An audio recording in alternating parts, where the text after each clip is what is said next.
misaotra betsaka nisy tenim-ponina na nisy faharazana taminay teto faly zay ray aman-dreny.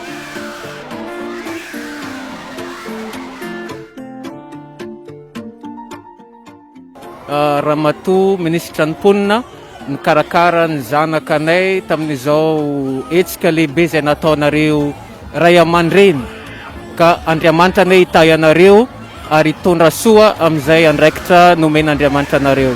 Misaotra betsaka tompo.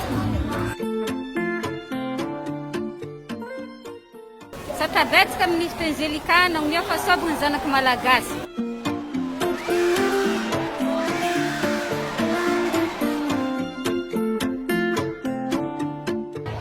Ny tombony ho an'ny zaza amin'ny famorahan'ny zaza dia mitondra fahasalamana ho anazy, satria hitantsika fa ny zaza lehilahy dia raha vao tsy mifora izy dia miteraka aretina ho anazy zany, ka ilaina ny famorahan'ny zaza faobe ohatr'izao satria tena manampy betsaka an'ireo ray aman-dreny amin'ny fahasahiranany, dia mitondra fahasalamana ihany koa ho an'ireo zaza.